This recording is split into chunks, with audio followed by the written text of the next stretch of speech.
हेर्नुहोस् साथीहरू, अब ऐतिहासिक गाउँ जुन जनयुद्धको बेलाको शान्ति सम्झौता पछाडि जुन घटना घटेको ठाउँमा आइपुग्यौँ हामी। खाँडादेवी मन्दिर चाहिँ दर्शन गरेर यति राम्रो गाउँ रहेछ। अनि जनयुद्ध कालमा यही वन जङ्गलमा चाहिँ माओवादीका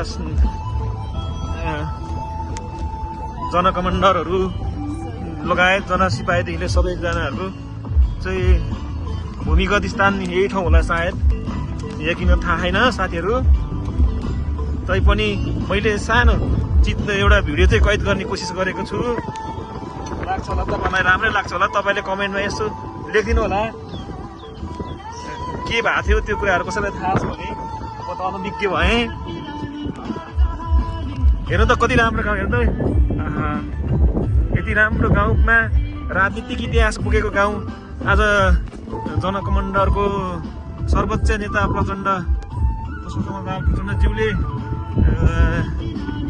निर्वाचित हुँदै गर्दाखेरि, अरू पार्टीका नेताहरू चाहिँ निर्वाचित नहुँदै गर्दाखेरि आज म यो एउटा ऐतिहासिक जनयुद्धको भूमिमा चाहिँ आइपुगेको छु साथीहरू। ल हेर्नुहोस् ए है, यो सायद यो दोरम्बा गाउँ होला, दोरम्बा सहर भन्छन् के अरे।